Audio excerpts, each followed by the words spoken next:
Welcome to the Power in Excellence podcast.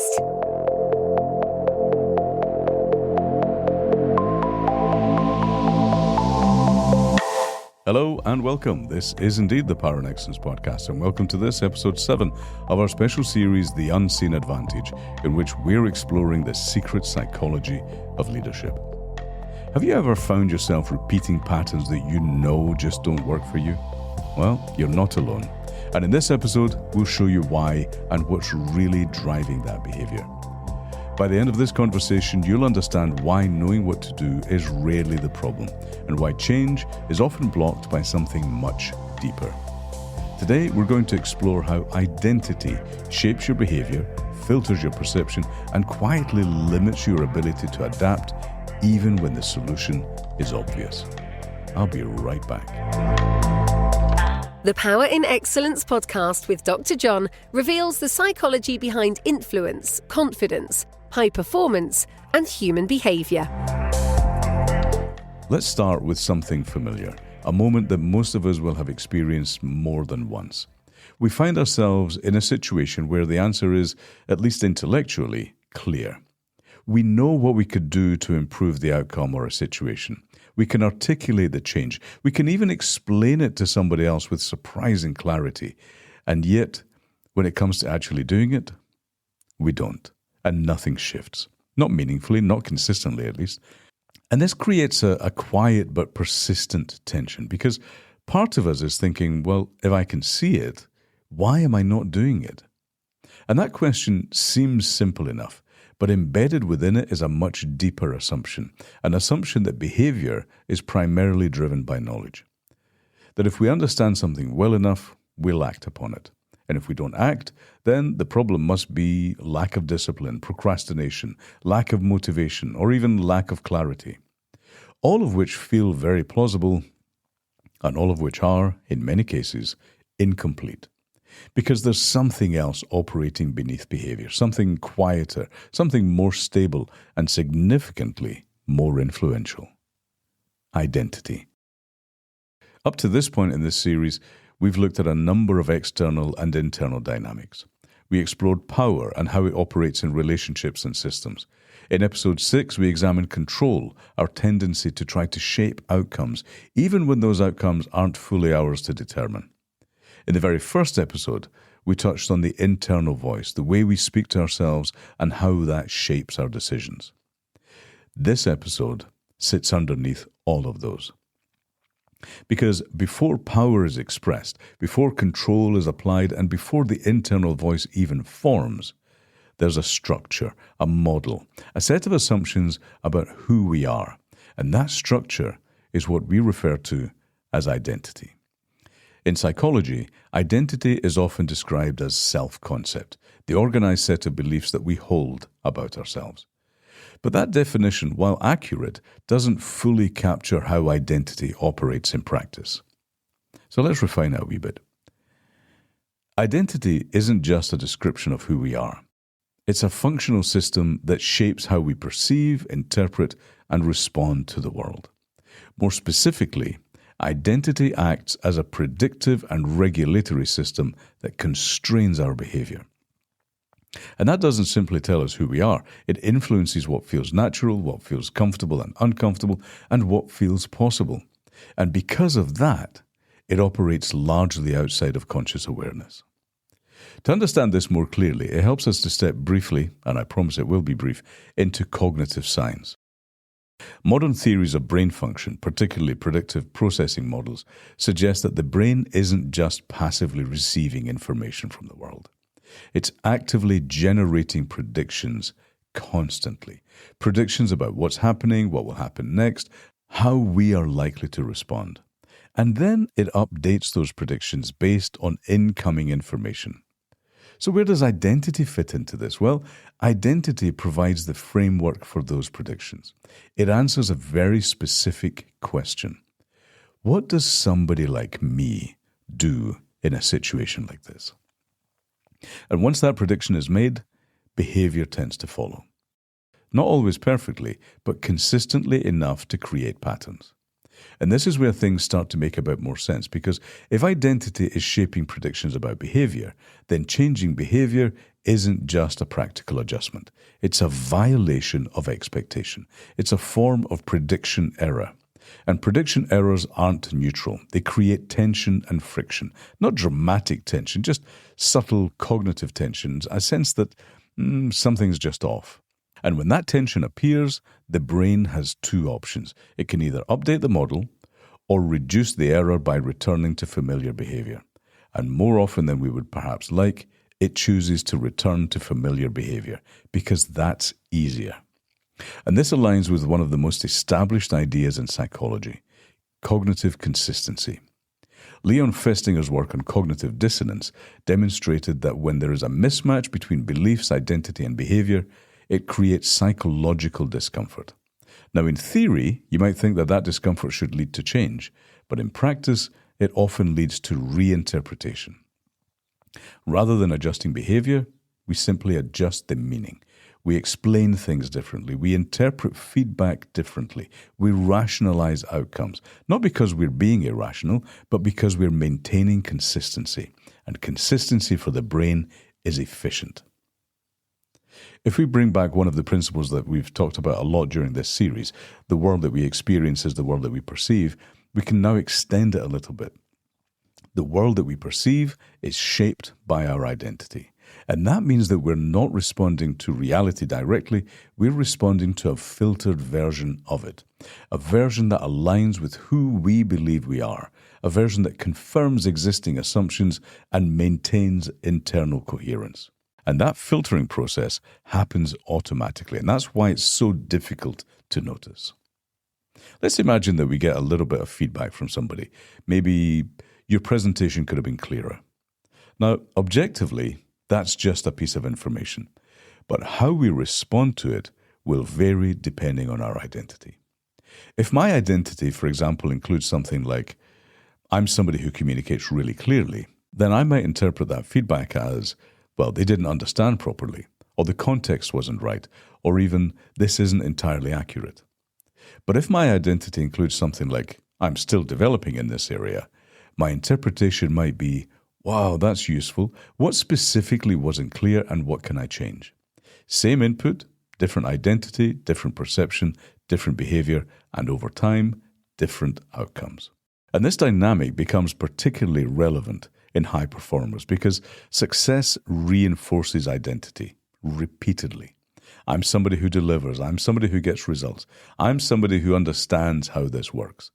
And these identities aren't imagined. They're built on evidence over time, and that makes them credible and trusted. But once an identity is trusted, it becomes less flexible because it has worked in the past, and anything that challenges it feels unnecessary or even incorrect. If my identity includes, I'm decisive and I act quickly, in many situations that might be an advantage. But in complex environments where slower, more reflective thinking would produce better outcomes, that same identity becomes a constraint and even a liability. Because pausing now feels inconsistent. It doesn't feel like me. It doesn't feel like who I am. So instead, I act. Not because it's the best decision, but because it's the most consistent one. And this is the key shift. We're not simply making decisions based on logic. We're making decisions that maintain a model of who we are. And that model shapes what feels natural, what feels comfortable and uncomfortable, and what feels like an appropriate response. And that means that behavior isn't just functional, it's identity consistent. So where does this leave us? Well, unfortunately, it doesn't leave us with a solution, at least not yet. But it does leave us with something more useful. Awareness of the structure, because once we begin to recognize that identity is shaping perception and behavior, we can start to question it. We can start to question it not in an aggressive way, but in an accurate way, in a way that creates that first small shift. A shift from, well, this is just how I am, to this is just how I've been operating. Because now we begin to see that identity isn't just something that we have, it's something from which we operate. It shapes how we perceive, how we interpret, and how we respond. But there's another layer to this, because identity doesn't just sit there quietly influencing behavior. it actively maintains itself, and it does so in ways that are both subtle and surprisingly powerful. Most of us, if asked to describe who we are, we may come up with a list of traits. We may also tell a story about where we come from, what we've experienced, and what shaped us, what tends to happen to us. And that story isn't incidental, it's structural. Psychologist Dan McAdams describes identity as a life story, an internalized narrative that integrates past, present, and anticipated future. In other words, we don't just remember events, we organize them into meaning, and that meaning becomes identity. And this is where it starts to get really interesting, because that story isn't just a record of what happened, it's an interpretation. Two people can experience exactly the same events and construct very different narratives. One might say, that experience showed us how we can handle pressure, and the other might say, that experience showed us how we struggle under pressure. Same event, different meaning, different identity. And once that narrative is established, it begins to guide what we expect next. And this is the critical shift. We don't just use identity to explain the past, we use it to predict the future. What happens to people like me in situations like this? And that question quietly shapes behavior. Because if the story says, well, people like us, we tend to struggle in these situations, then behavior begins to align with that expectation. Not consciously, but definitely consistently. And this helps to explain something that we all recognize: why patterns repeat. Even when we can describe them in detail, even when we can advise somebody else how to avoid them. Because the pattern fits the narrative, and the narrative feels like truth. Not because it is true, just because it feels familiar. There's a well-established concept in psychology called self-verification theory, developed by William Swan. And the idea is this: we're motivated to confirm our existing beliefs about ourselves, even when those beliefs are limiting. And that means that if our identity includes, I'm not particularly confident in these situations, often we will consciously believe in ways that reinforce that belief. And if our identity includes something like, we're not particularly confident in these situations, we will, often unconsciously, behave in ways that reinforce that belief, notice evidence that supports it, and discount evidence that contradicts it. And over time, that belief becomes stronger, not because it's objectively accurate, but just because it's repeated and confirmed. And this is where it gets a wee bit uncomfortable, because we often prefer consistency over improvement. Because consistency maintains identity, and identity maintains psychological stability.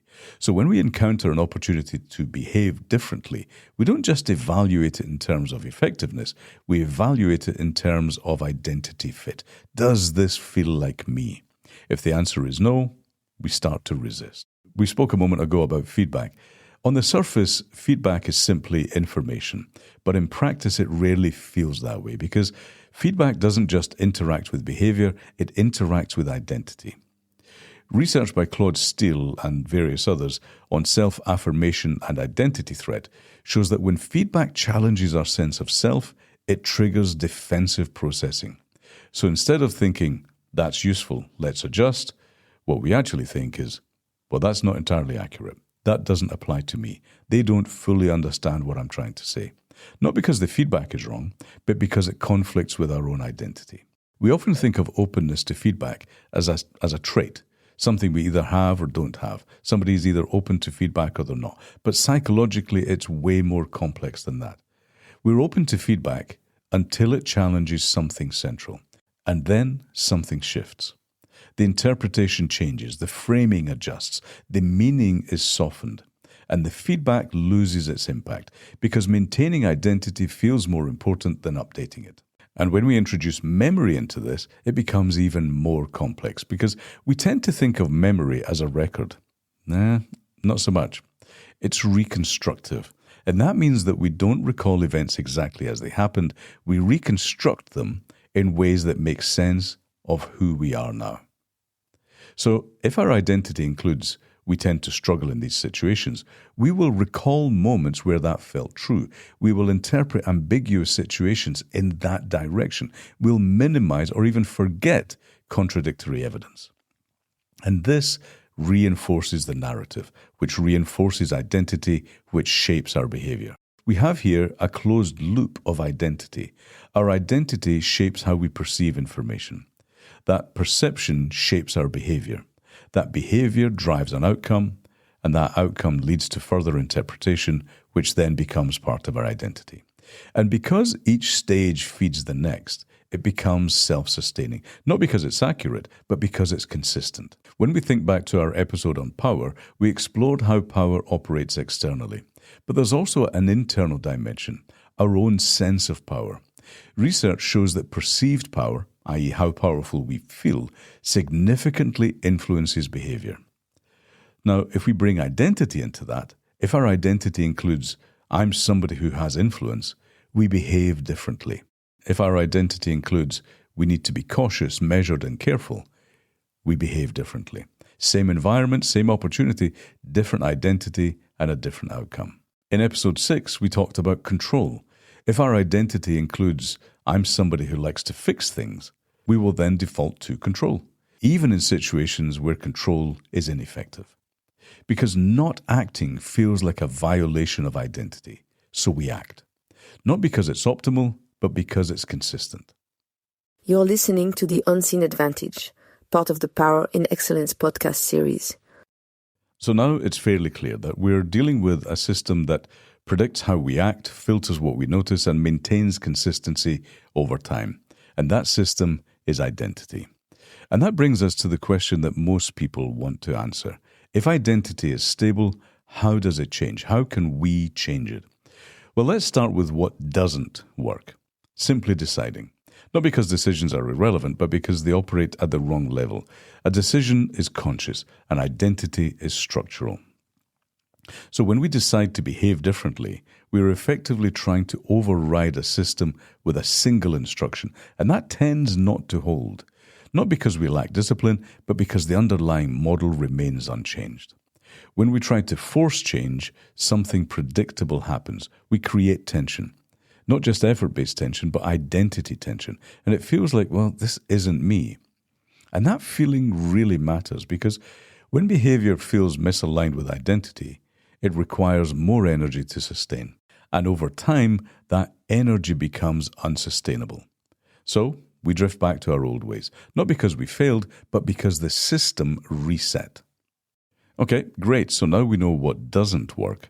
So what does work? Evidence. Consistent, repeated, credible evidence. Because identity is maintained by evidence, not abstract belief. Accumulated evidence, accumulated proof. So if we want to change identity, we don't start with belief, we start with behavior that produces new evidence.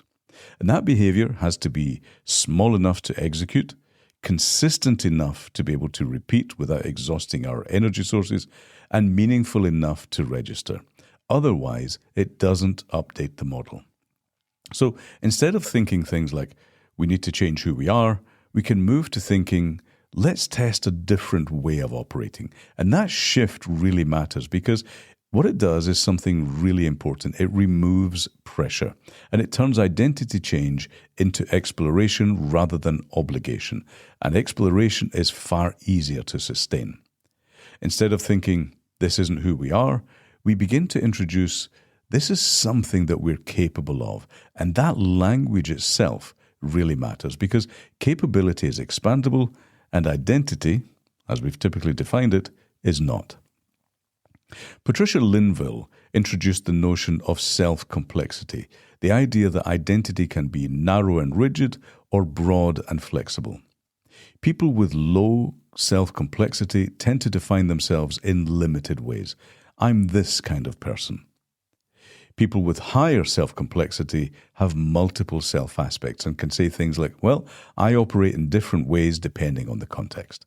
And this matters a lot because flexibility in identity allows flexibility in behavior without creating the same level of internal tension and friction. When identity is rigid, a new behavior feels like a threat. When identity is flexible, new behavior feels like an extension, not a contradiction. So one of the most effective shifts that we can make isn't changing identity directly, but expanding it. And if we introduce Oyserman's identity-based motivation theory, we recognize that we're more likely to engage in behaviors that feel congruent with who we are, and less likely to engage in behaviors that don't. And here's the key detail in this. Congruence is not fixed. Congruence can be shaped through repeated association. So we begin to behave differently in small ways, and those behaviors start to feel more like us because we repeat them. And once that happens, they require less effort. And let's just talk about effort for a minute, because effort is often misinterpreted. We tend to think if something feels hard, it must be difficult. But actually, if something feels hard, sometimes it's just because it's unfamiliar or misaligned with our identity. And as identity shifts, that same behavior becomes easier, not because the task has changed, but because the model did, and because the behavior has become more familiar. When we talk about power, as we did in a previous episode, externally power is about influence and control. Internally, it's about perceived capability. And as identity expands, our sense of power expands too, through evidence. And that changes how we show up, it changes how we speak, it changes how we respond to other people. And this is where identity starts to influence external outcomes. When we talk about control, as identity becomes more flexible, we rely less on forcing outcomes and more on aligning with situations, because we're no longer trying to protect a fixed way of being, a fixed identity. We're able to adapt. And adaptation is far more effective than control in complex environments. So let's bring all this together, because what we're talking about here is a subtle shift, a subtle but very powerful shift, a shift from this is who we are to this is how we've been operating. Because once something becomes operational, it becomes changeable. And we can ask ourselves questions like, where in our lives are we currently protecting an identity that's no longer serving us? And what would change if we allowed that identity to expand? Remember, we're not trying to replace it. We're not rejecting it. We're simply expanding it, because that's where real change begins. Not with effort, not with discipline, but with a shift in the structure that produces behavior.